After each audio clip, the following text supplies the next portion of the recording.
Lo siento mucho, pero todavía necesito hacer una presentación de este tipo en inglés. Pero voy a hablar un poco despacio y si hay cosas que no entienden, por favor, dígame y puedo explicar. ¿Ok?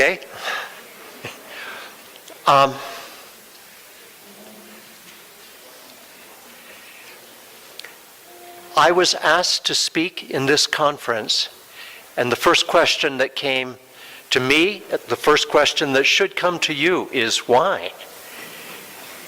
I don't have the experience or the influence of many of the speakers. I'm not Colombian, I'm an outsider. And how can a North American know how things work or don't work in Colombia? But I've been a scientist and I've been a teacher for more than 40 years. I've worked in major universities on 5 continents. I've taught classes here in Colombia and also in Singapore.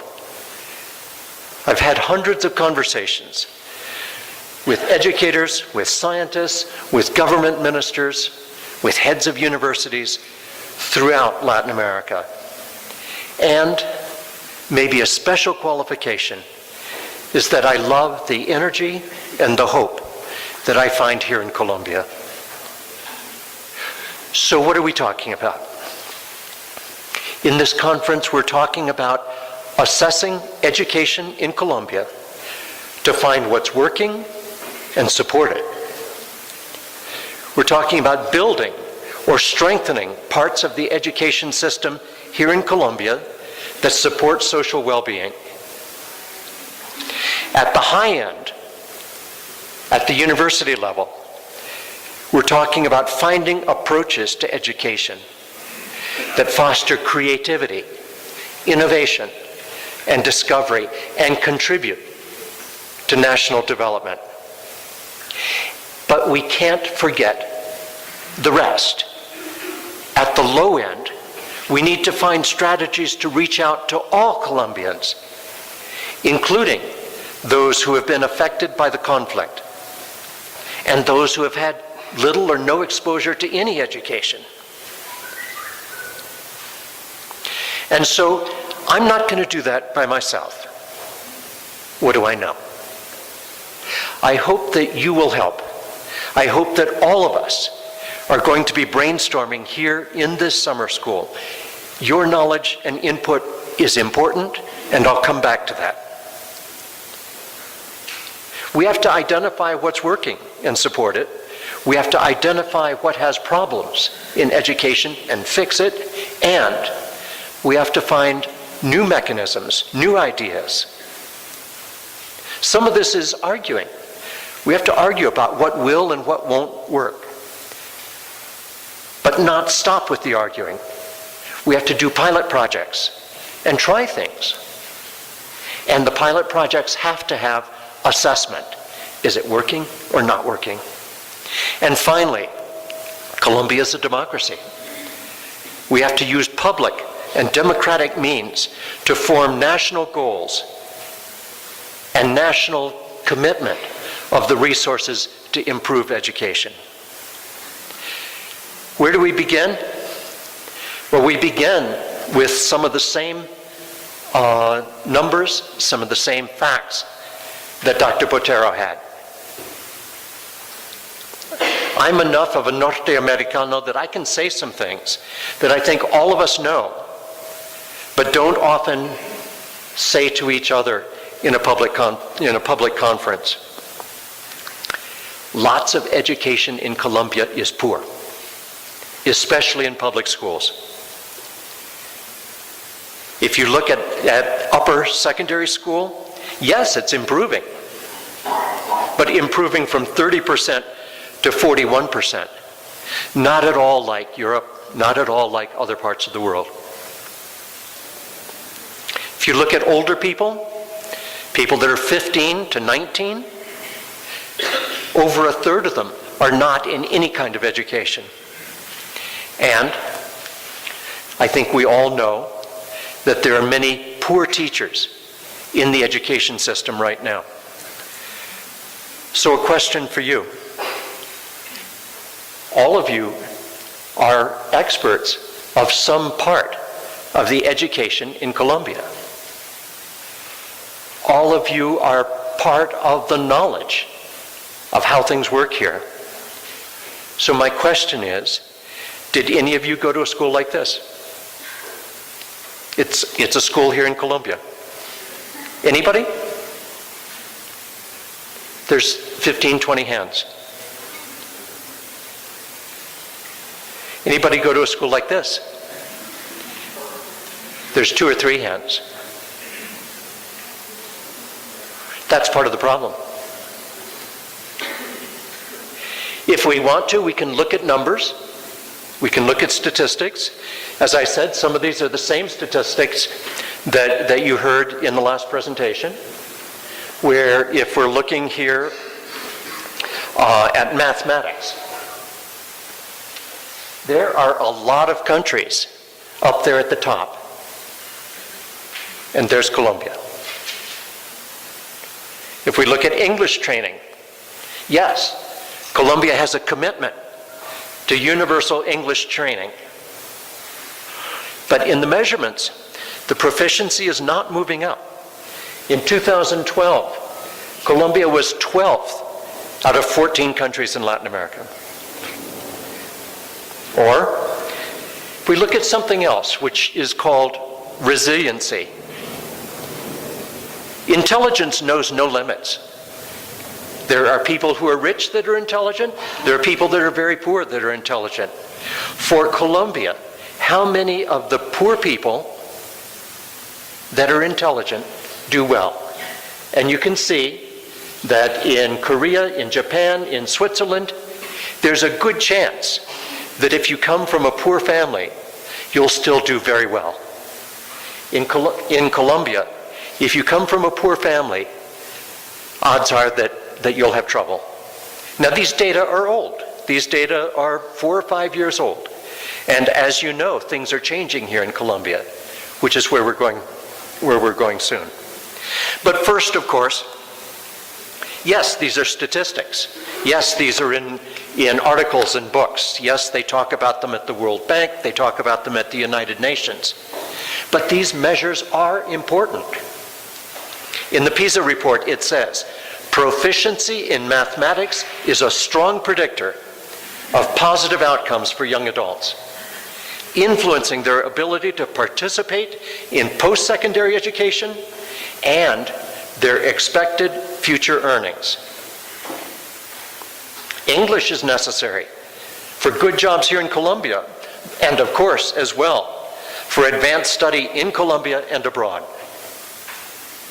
And as I just showed, the poor people here in Colombia are especially disadvantaged, which can lead to a continuing cycle of poverty. If their children are not educated, their children will be poor in turn. More truths. Universities in Latin America, universities in Colombia, even the accredited universities, do not have high rankings. So if you look at the Shanghai rankings, at the top in Latin America are a few schools, University of Sao Paulo, UNAM in Mexico, some others. In other kinds of rankings, some of the schools like Nacional, like Los Andes, will show up, but none in the top 100. Usually, almost none in the second 100.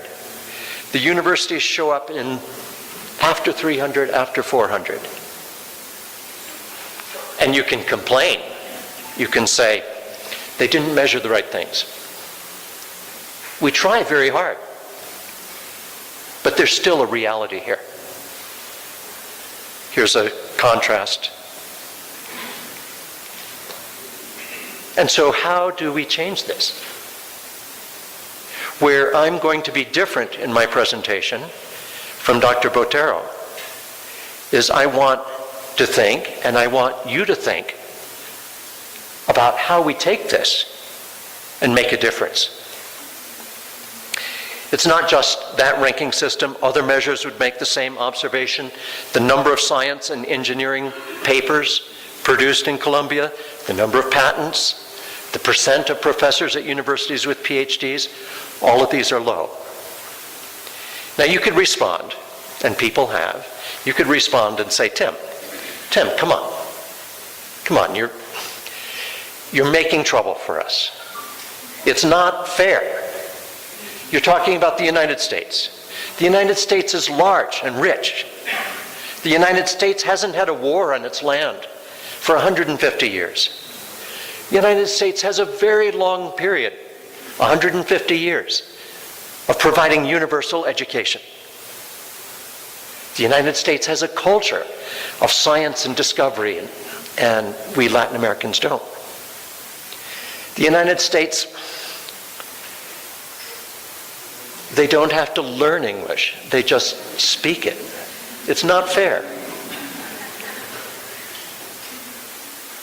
But that's not enough of an answer. If you start looking at other measures, like reading literacy, there's Colombia. This is from a very big table.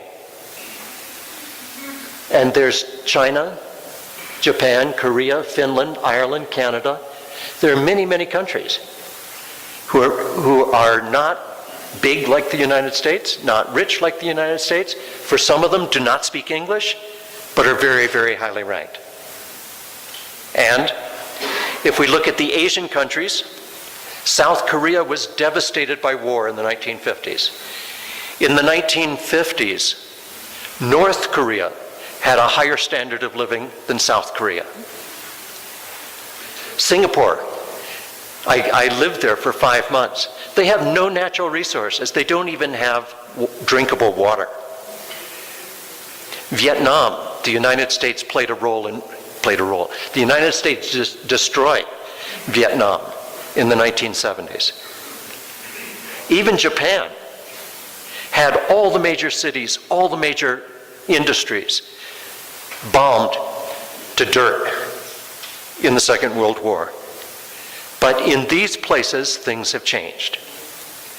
We can say it's because they're Asian, they work very hard. We can say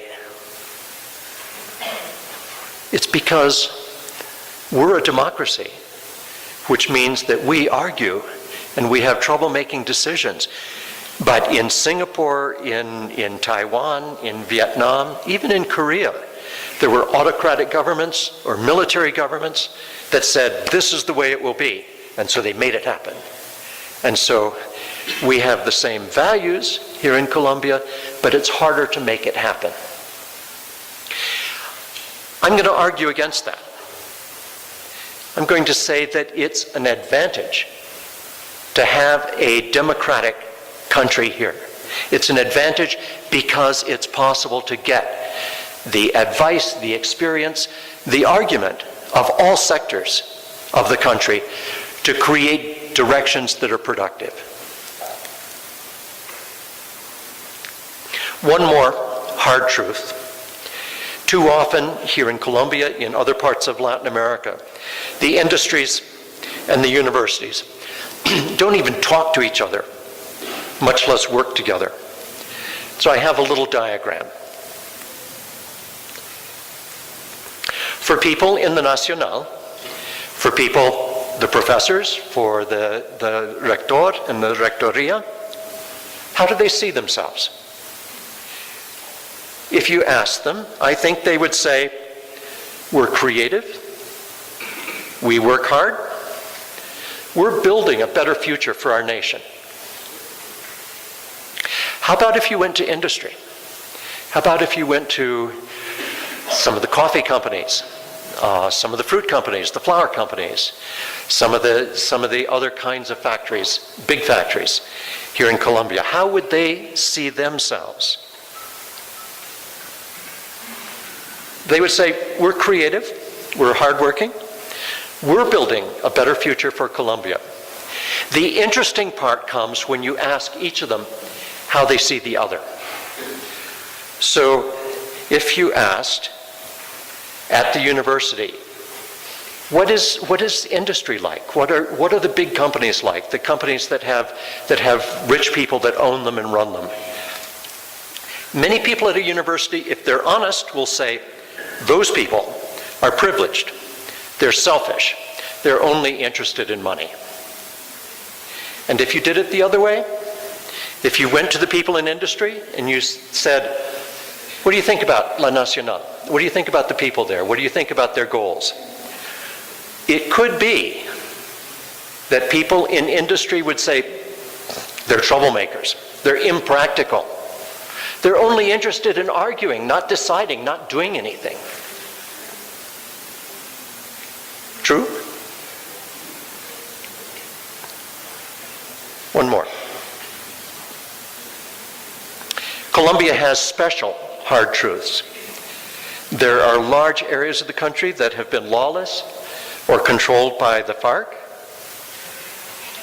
Many people have been displaced. Many people in Colombia make their living on very poor subsistence farms, where essentially the family is trying to get enough food to eat, and they don't think about anything else. If we do our job correctly, if we think about education in Colombia correctly, we need to think about those people too. So far, this is kind of negative, right? I mean, I'm sorry, but it is. But I want, in the rest of this presentation, to make the opposite argument, to say that Colombia can achieve similar leaps in education and national development like the Asian countries. If they could do it, Colombia can do it. There's three major pieces that I'm aware of. One piece is going to be, that's essential, is to expand education services to all, including the poor, including the displaced. Another piece will be to look at the schools and the education that exists now. And there's very basic things that can be improved. Making sure that all the children have books. Making sure that all the schools have internet access. A third piece is our job, to think about and come up with new approaches to try, to find ways that contribute in new ways.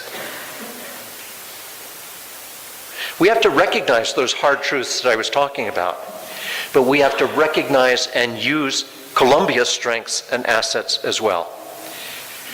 There's tangible assets that you can point to, all the minerals that Colombia has, the gold, the emeralds, the coal, the oil, the variety of climates and ecosystems, and access to both the Atlantic and the Pacific, where Colombia can reach across in a way that not very many other countries can.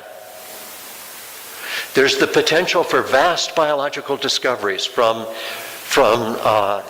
the Amazon region to the high Andes, and all of the variety that's in between. And Colombia has an advantage that many countries in Latin America do not have: money. The law on regalías to help with education and innovation. And potentially, if the peace agreement is signed and takes effect, potentially the possibility of taking some of the money that's now used for defense and putting it into these kinds of things. In addition, Colombia has intangible assets. Colombia has a stable government. Again, many countries in Latin America do not have that history. Colombia has a large number of highly intelligent, highly motivated, educated, hardworking people in their 20s and 30s. An army for discovery and innovation. Colombia has a national commitment to growth that's sustainable. And I've met many leaders, national leaders in Colombia and in the departments, who are idealistic and creative. And today, in these times, there's a national interest and consensus in putting the conflict behind and focusing on growth. And Columbia has another asset, which is you. And I mean that. So I'm going to do something that you think perhaps is silly.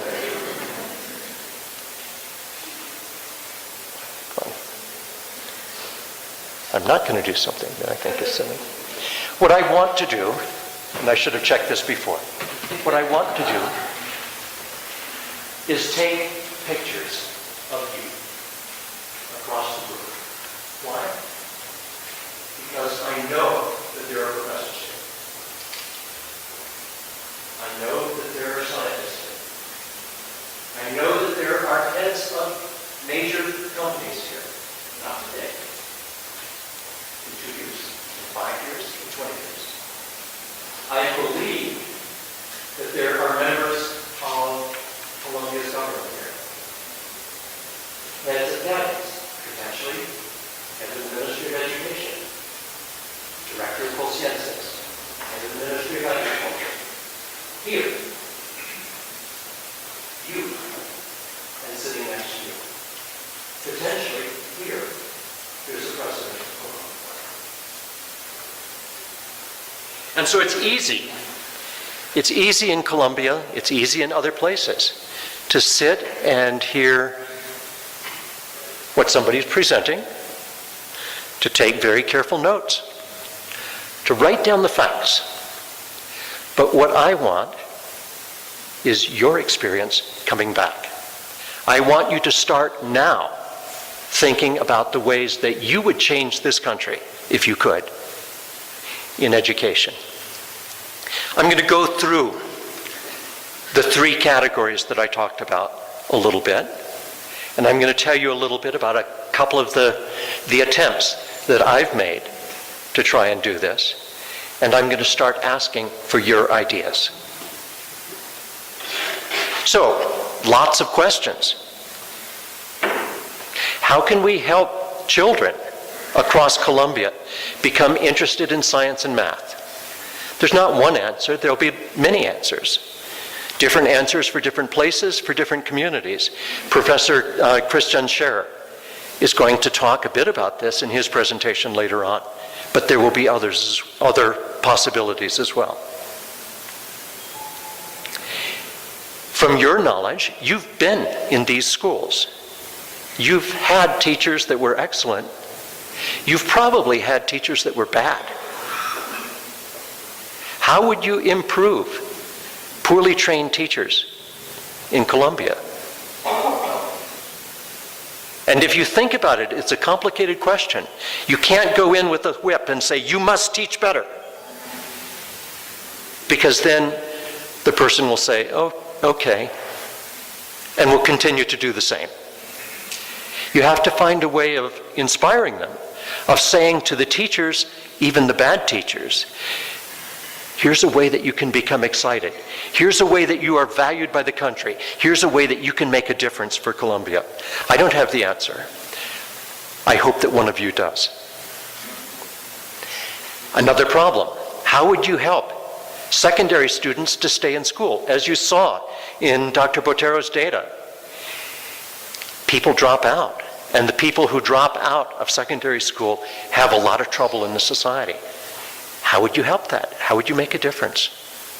I don't have an answer, but I know that the Ministry of Education is looking for answers, is looking maybe not quite for answers, but for attempts, for new programs that might work, that might start to work, that could be improved, some way to make it happen. How could you build, as you saw in the graphs, the interest in science in post-secondary, in university education, is small in Columbia. How would you create more interest in science? What would you do? We could think of some programs. Would you make the same program for boys and for girls? Or do boys and girls get excited about different parts of science? How can Columbia improve the number of secondary students who go on to university? The data, the graph that Dr. Botero presented, said that it's not very good, that the proportion, the percent of secondary students who go on to university is low. Those data are old. Those data are 4 or 5 years old. And as I'm sure all of you know, Minister Perotti has started a program to try and address it. It's controversial, but it's an attempt. If it's controversial in a way that everyone agrees, then it should be modified. But children from poor families are now going to universities at a level that was not happening 5 years ago. I know from my own experience that the children across Columbia are eager to learn. I know that if you provide opportunities for advanced learning, even for secondary students from poor families, they are so excited and they put it together and they do it. How can that be made more general? At the higher end, how can Columbia improve the standing of universities, especially in scientific discovery and in scientific publication? I have some ideas. They might work. They might be an improvement. I hope that you have ideas as well. Perhaps make research part of the job, so that at Nacional, at Javeriana, at the other major universities, a person is paid, is promoted, is hired because she or he does some research and does teaching. You can't just add it on top. You can't have a person teaching 40 hours a week and then say, now do some research. You have to give the person the resources of time, of money, of laboratory space to do it. Perhaps government ministries can support international contact so that somebody from the university here could come to Cornell for a month, 6 weeks, a year, and the job would still be here, so that when he or she is finished, they have something to come back to. Perhaps Columbia could encourage more appreciation for research in students, and I'll talk more about that in a few minutes. Columbia could encourage faculty collaborations across universities in Columbia, between Columbia and other Latin American countries, and of course between Columbia and the US. Columbia now sends some students abroad for PhDs, but Columbia could do more to make them excited about coming back. They come back for their families. They come back because they love the country. It's less common for people to come back to Columbia because they love the opportunity for their career. And so that could be changed as well. How many of you are currently pre-graduates, undergraduates? So I'd say, 30. Of those, how many of you think that, and of the rest as well, how many of you think that what's most likely, or what you're most interested in, is getting a PhD? Anybody think that it would be good to get a PhD? How many people want to get a PhD in the US? Anybody? Not nearly as many hands. Why not?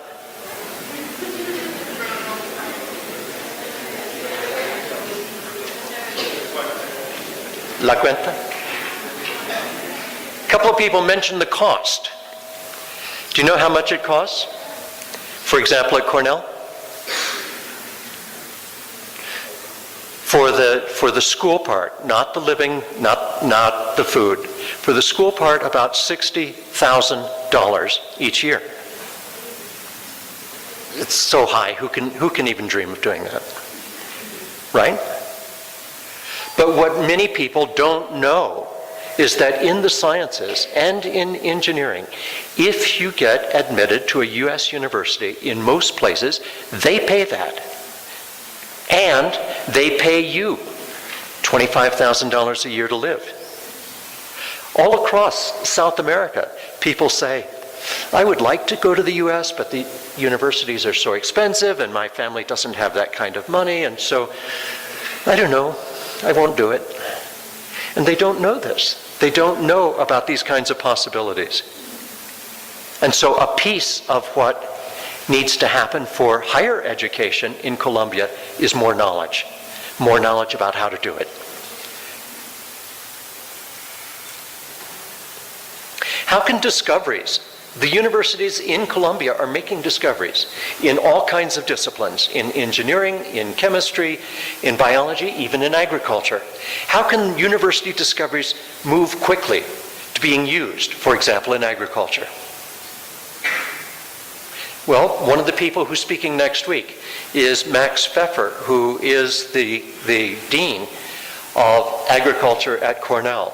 And he's going to talk about a mechanism that works in the United States called extension, where part of the function of the university is to communicate with the farmers, to go back and forth. Farmers come to Cornell, Cornell professors go to the farms and talk to them. There's a little of that here in Colombia, but there could be a lot more. We talked about poor people and people affected by the conflict. Are there education programs you can think of that would be useful for these people, for the adults, for the men who have tiny farms or work on the coffee plantations, for the women who have traditional roles? They often get overlooked. They're often not talked about. But I can think of some things. I could think of even for somebody, a man or a woman who doesn't read. They could learn something about basic agricultural biology, about how reproduction works in chickens, how diseases happen in corn or in coffee. They could receive training in basic farm management, how you make sure that you have enough money for each of the needs throughout the year, how you start a tiny business, how you have a bank account. I think there could be a role there for extension as well. I think, and across disciplines, not just the engineers and chemists here, but for the social scientists, for the people in education, for the people in law, for the people in business, to go out and to be able to communicate with these people these elements of things that will make their lives better. How can universities and industry work together? In the US, we have Silicon Valley. Everyone's heard of Silicon Valley. There was a partnership between students who had recently graduated from Stanford, from University of California at Berkeley.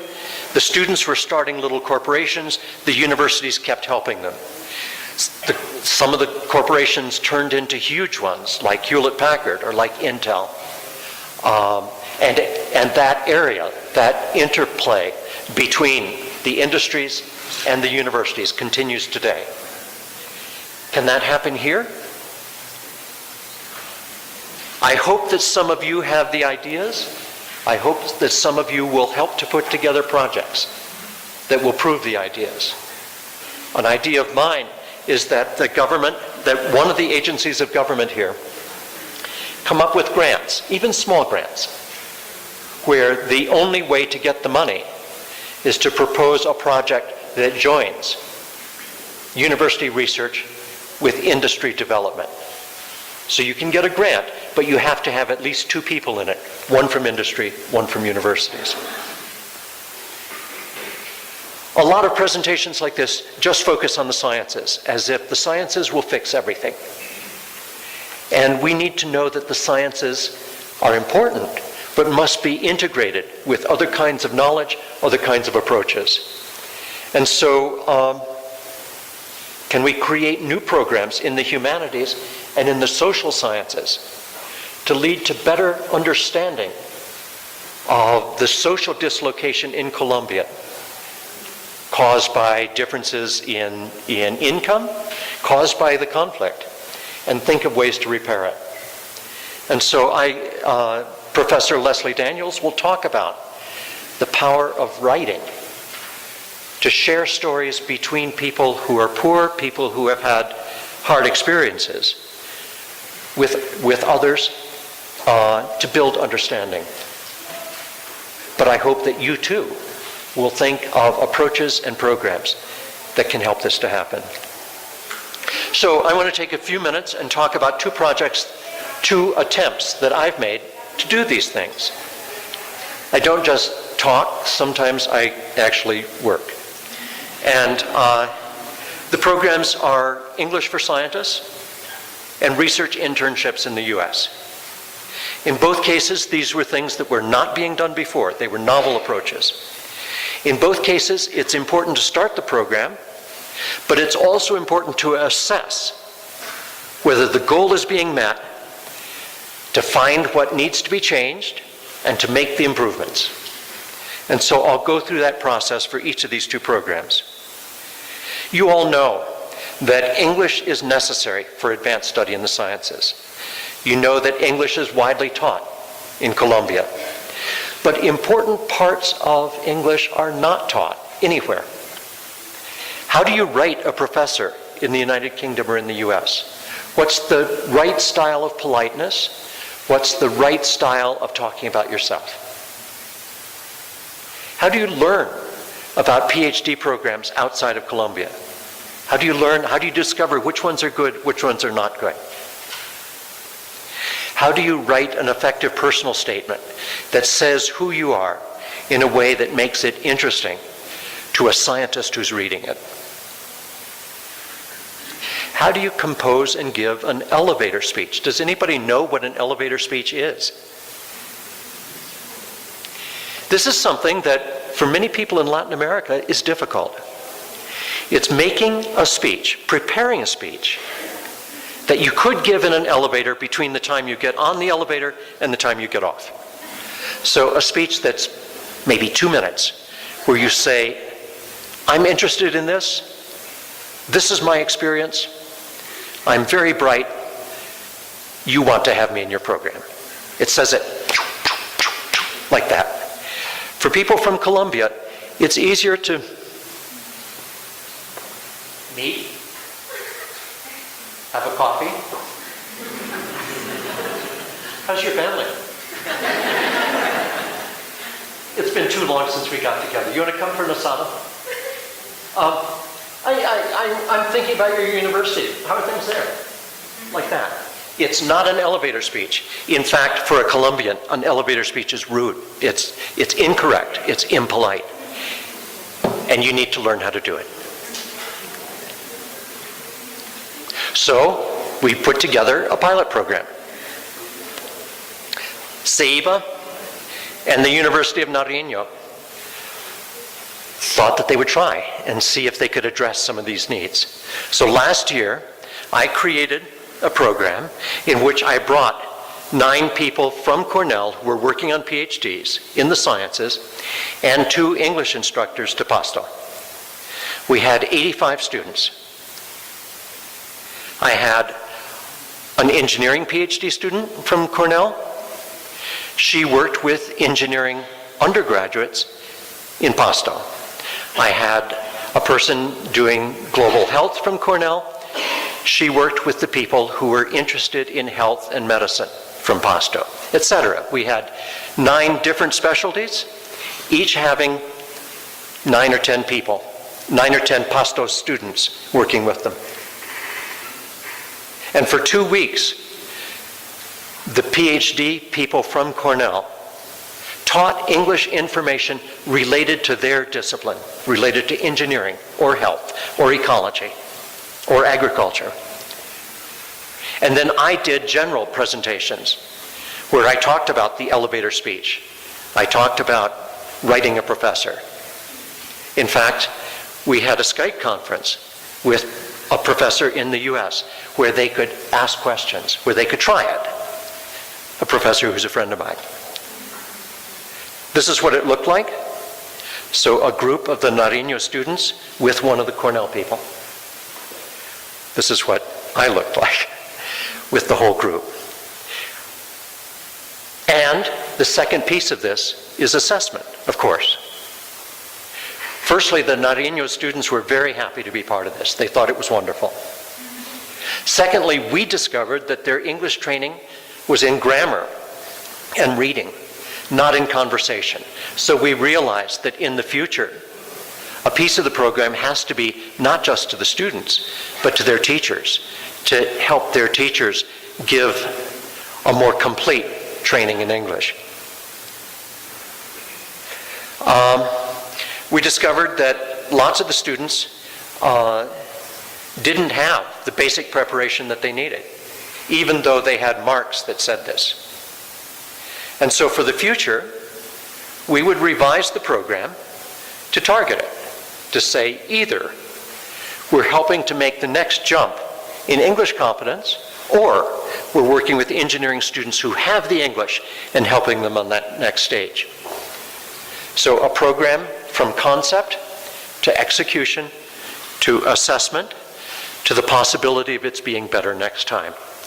That's what has to happen with all these questions. How about the other? Build a culture of research through research exposure. In many universities in Colombia, people may think they like research, but they don't have a chance to do it.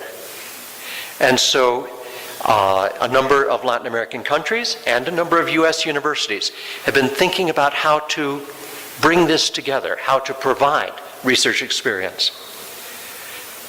I participated with students from Brazil 4 years ago, in a program that President Dilma had started called Ciencias Sem Frontera.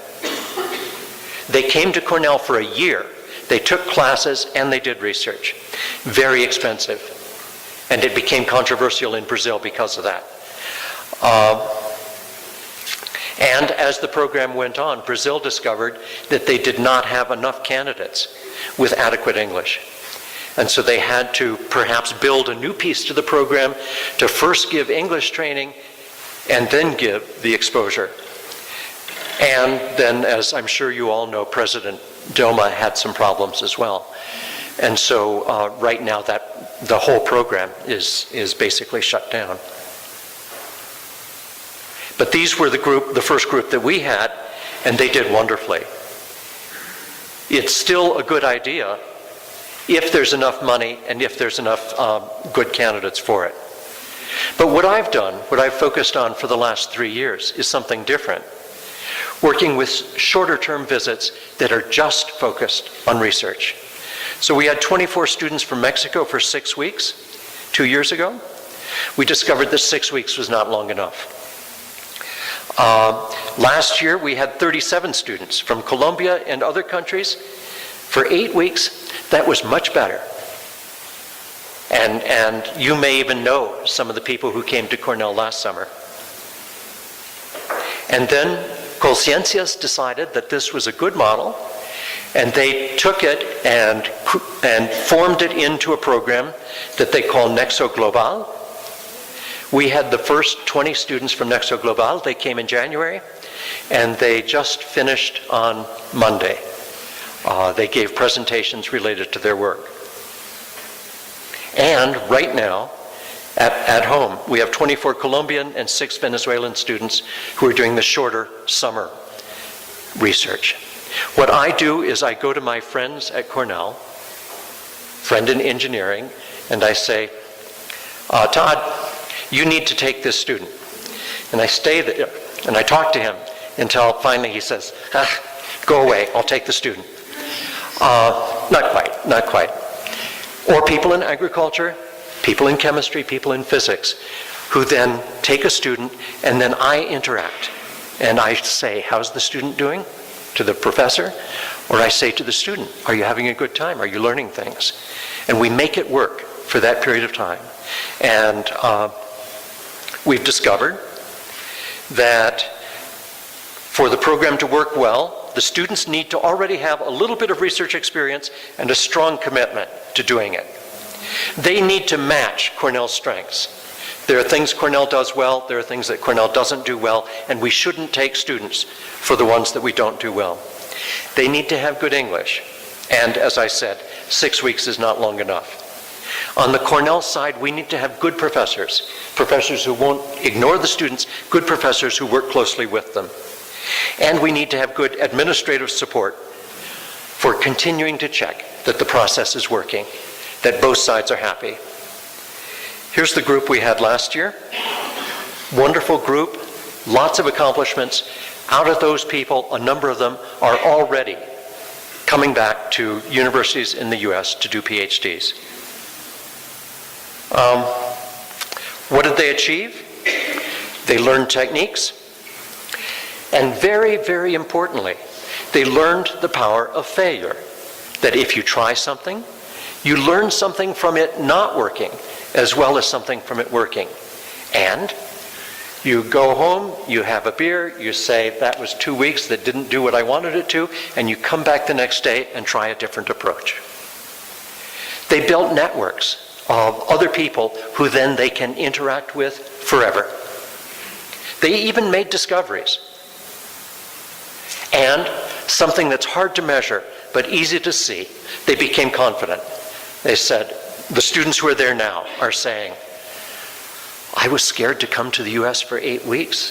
It seemed very strange. It was a long way from my family. I live with my family. My parents are worried about me. I don't know how to make arepas. And now they're saying, yeah, I can do a PhD. I'm as good as these people I'm working with the PhD students. Tim, where are the best places for me in the United States? How do I start to apply? It's a huge change that happens in 8 weeks. And what I want to do, I'm getting to the end of the presentation. What I want to do is not just say that, not just give you this list, but actually let you listen to some of them.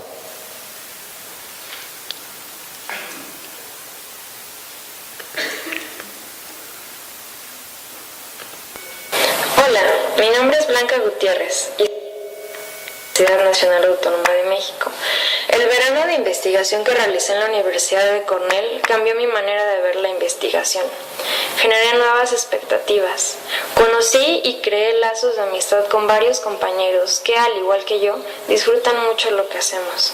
Hice conexiones importantes con profesores, cuyos consejos me han ayudado a trazar mi camino académico.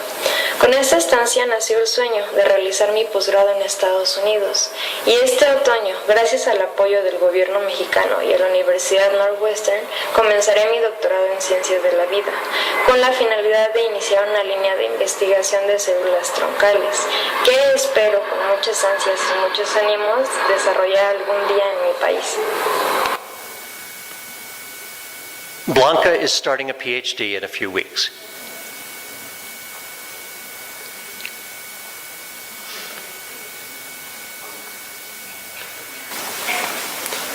El verano que pasé en Cornell fue una experiencia muy gratificante y una experiencia que cambió mi vida por completo. Aquí tuve la oportunidad de participar en un proyecto de investigación dentro del área agrícola, en el cual fui capaz de aportar ideas y sin duda adquirir una gran cantidad de conocimientos.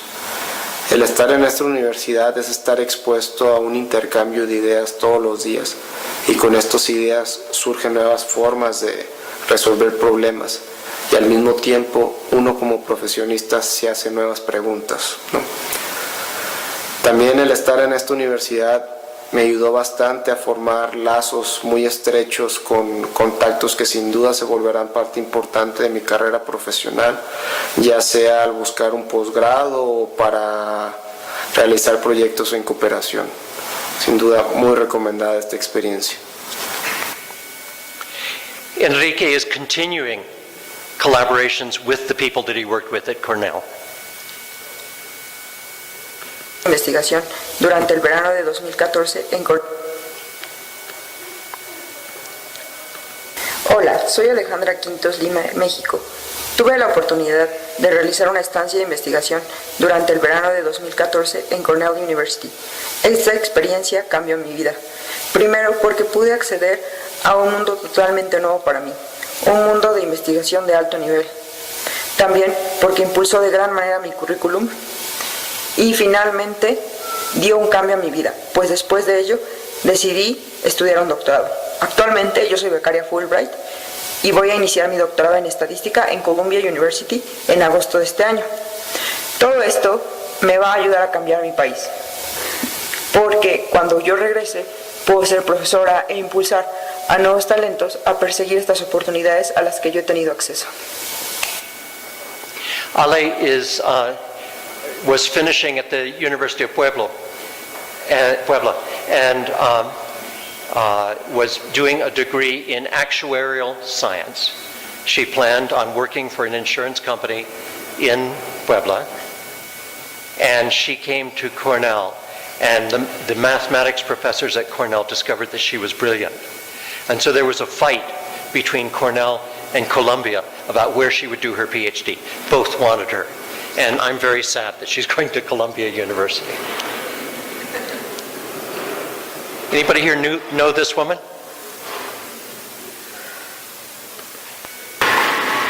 Mi nombre es Melissa Montaller Peláez, soy estudiante de Ingeniería Agronómica de la Universidad Nacional de Colombia, sede Palmira.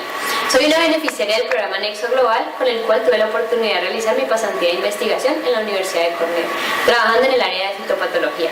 Esta experiencia ha cambiado mis expectativas y planes sobre mis estudios de posgrado, ya que estando aquí tuve la oportunidad de reunirme con diferentes profesores de mi facultad y conocer sobre sus grupos de investigación y proyectos para el futuro. He conocido sobre las becas y apoyo económico que brindan aquí, las cuales me ayudarían mucho a lograr esta meta. Una vez cumplida, regresaría a Colombia con el ánimo de implementar todo lo aprendido. Me gustaría ser profesora de mi universidad, fortaleciendo el área de la fitopatología y alentando a muchos estudiantes a que tomen oportunidades como estas para que podamos ayudar a desarrollar nuestro país. And lastly, Juan Fernando. Mi nombre es Juan Fernando López Prieto, soy estudiante de Ingeniería Mecatrónica de la Universidad Nacional de Colombia.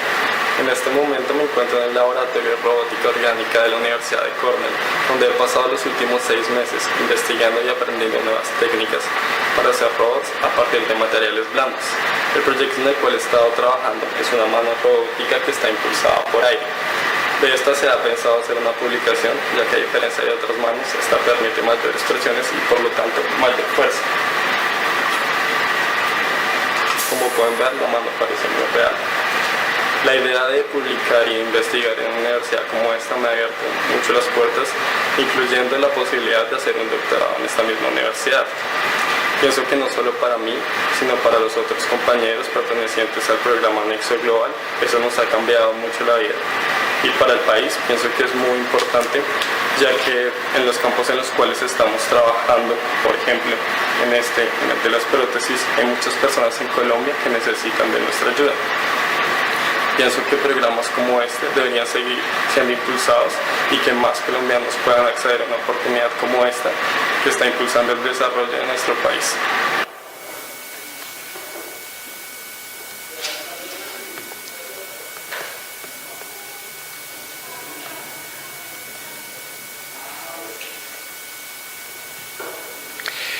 So you've been educated in Colombia, as I mentioned earlier.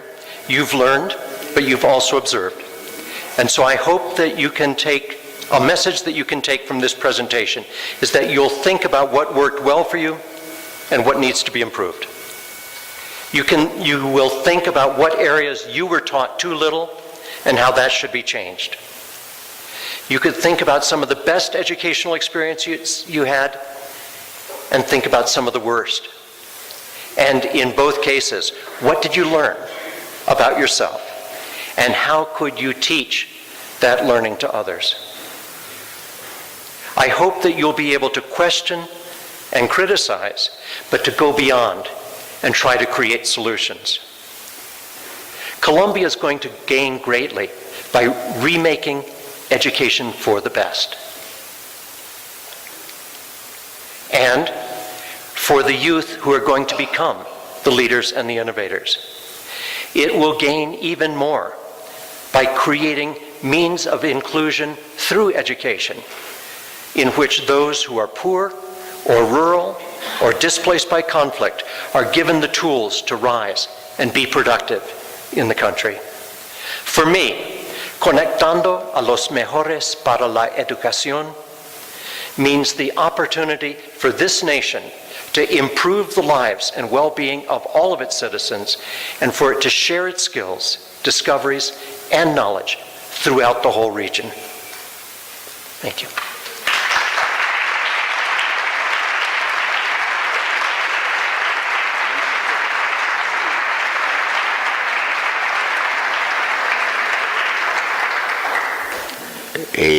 Vamos a hacer un par de rondas de preguntas. Tenemos el micrófono ya. Yo quiero que le demos un aplauso muy especial a Tim. Les voy a decir en qué sentido. Time fue el miembro, y lo voy a hacer en español y él me entiende. El comité académico, la persona a quien más le debemos en cómo se ha organizado esta escuela, se la debemos a Tim.